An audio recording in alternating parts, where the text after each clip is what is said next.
O que ninguém te contou sobre a insulina não é uma conspiração, é bioquímica. E entender isso muda totalmente como a gente pensa sobre diabetes, tratamento e responsabilidade sobre a própria saúde. Eu sou Henrique, professor, e ao longo dos anos já expliquei esses mecanismos para vestibulandos, pacientes e famílias. Hoje eu vou te levar além dos mitos. Vou mostrar por que a insulina é tratada do jeito que é, o que ela realmente faz no corpo, e por que a ideia de tomar insulina em pílula não funciona da forma simplista que muita gente imagina. Primeiro, um aviso importante. Isto é informação científica e didática, não uma prescrição. Se você tem diabetes ou convive com alguém que tem, procure orientação médica para decisões de tratamento. Fica comigo até o final. Prometo que vai valer a pena para você entender de verdade essa verdade oculta. Vamos começar pelo básico. O que é insulina? Insulina é um hormônio proteico produzido pelas células beta das ilhotas do pâncreas. Pense nela como uma chave molecular. Quimicamente, é uma molécula formada por aminoácidos. No caso da insulina humana, são 51 aminoácidos organizados em duas cadeias conectadas por ligações chamadas pontes de sulfeto. Essa estrutura tridimensional é essencial. Apenas se a insulina estiver inteirinha e na forma correta, ela consegue encaixar no seu receptor e disparar a resposta celular. Se ela for quebrada, perde a sua chave e deixa de abrir a porta. Agora, onde essa chave atua? As células-alvo principais são as do fígado, do músculo e do tecido adiposo. A insulina se liga a receptores na membrana dessas células. Pense no receptor como a fechadura que reconhece a chave.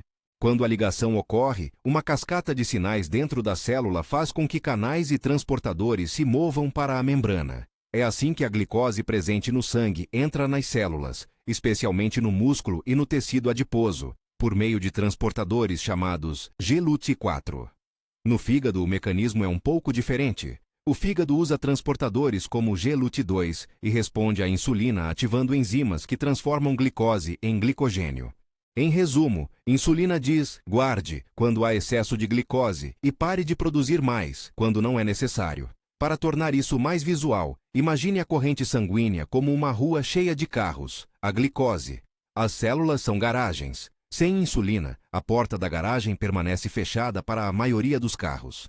A insulina é o porteiro que abre as portas para estacionar no estoque temporário, glicogênio.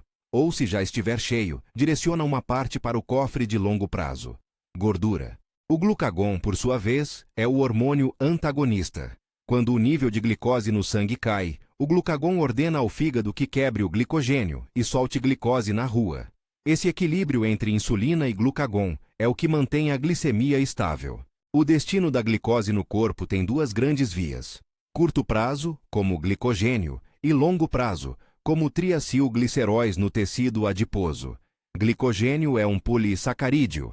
Pense como um estoque rápido em forma compacta. Fígado e músculos acumulam porque é fácil acessar. Já a conversão em gordura é um processo metabólico mais demorado e é o jeito do corpo guardar energia por tempo prolongado. Importante, insulina facilita ambos os processos, mas não é a única peça do quebra-cabeça do ganho de peso. A equação energia ingerida versus energia gasta continua sendo a base do acúmulo de tecido adiposo. Insulina contribui ao sinalizar armazenem, mas sem excesso calórico persistente e outros fatores metabólicos, ela sozinha não explica ganho de peso generalizado.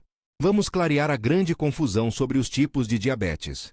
No diabetes tipo 1, o sistema imunológico ataca e destrói as células beta do pâncreas. É como se as fábricas que produzem a insulina fossem demolidas. Há deficiência absoluta de insulina. Por isso, pessoas com tipo 1 dependem de insulina exógena para sobreviver.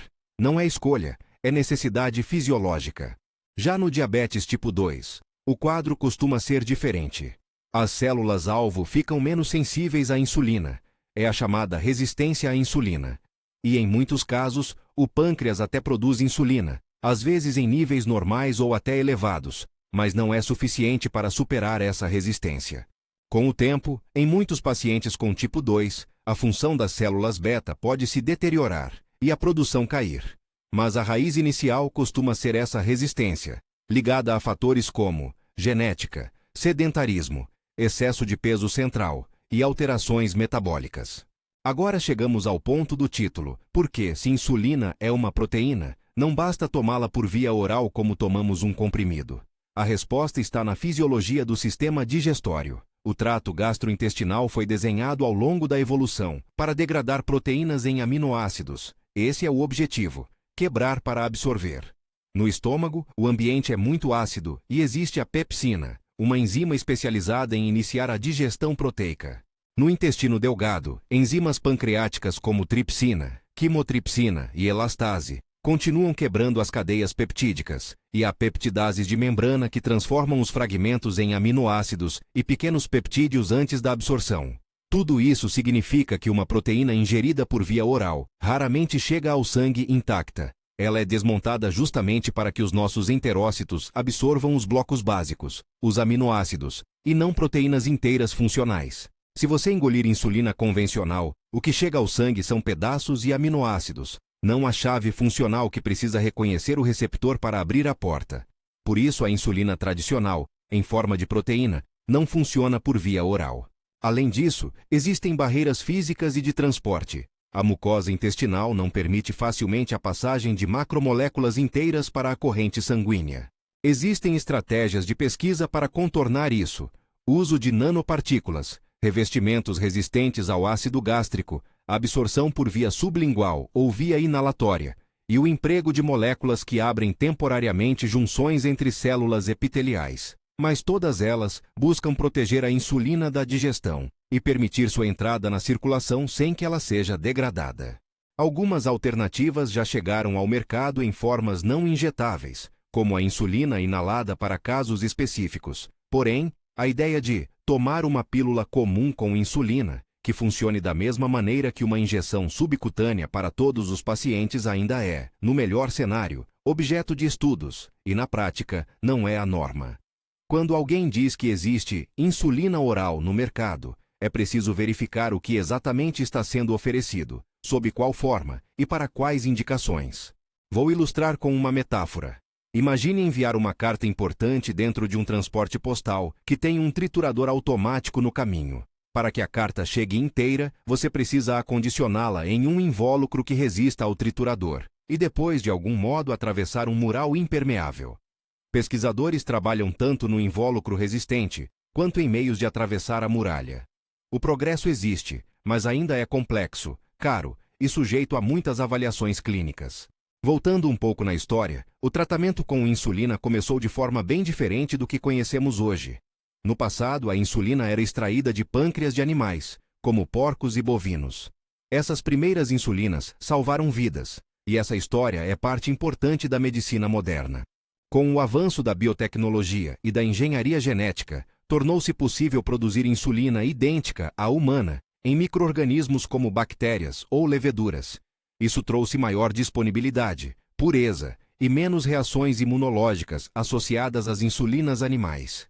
A transição da insulina animal para a insulina produzida por engenharia genética foi um grande passo do progresso científico em direção a tratamentos mais seguros e previsíveis.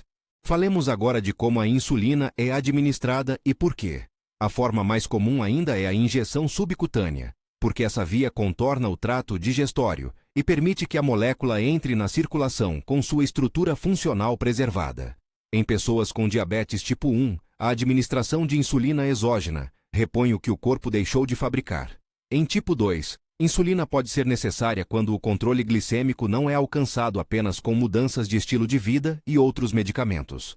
Importante repetir: a prescrição é individual e feita por profissionais de saúde. Nunca substitua a orientação médica por informação generalista.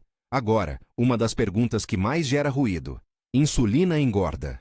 A resposta curta é: não diretamente, mas pode contribuir em certas circunstâncias. Explico melhor. Antes do tratamento com insulina, quando alguém tem hiperglicemia intensa por falta de insulina, parte da glicose é perdida na urina, glicosúria. Quando se começa a repor insulina de forma adequada, essa perda é interrompida. O corpo passa a reter e utilizar a glicose que antes era excretada. Isso frequentemente se traduz em recuperação de peso perdido por causa da doença. Além disso, insulina estimula a síntese de proteínas e lipogênese em condições de excesso calórico. Se um paciente passa a ter episódios repetidos de hipoglicemia por excesso de insulina, pode acabar comendo mais para corrigir, o que favorece ganho de peso.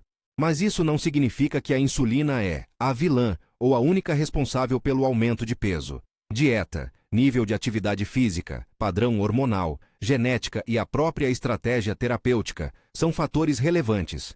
Em suma, é multifatorial, e reduzir o problema à insulina causa obesidade é uma simplificação perigosa. Vamos voltar a ver o mecanismo em mais detalhes com um exemplo prático, útil para quem estuda para vestibular ou Enem. Você come uma refeição rica em carboidratos, pão, arroz, suco. A glicose da digestão entra na corrente sanguínea e a glicemia sobe. Em resposta, células beta do pâncreas detectam o aumento e secretam insulina.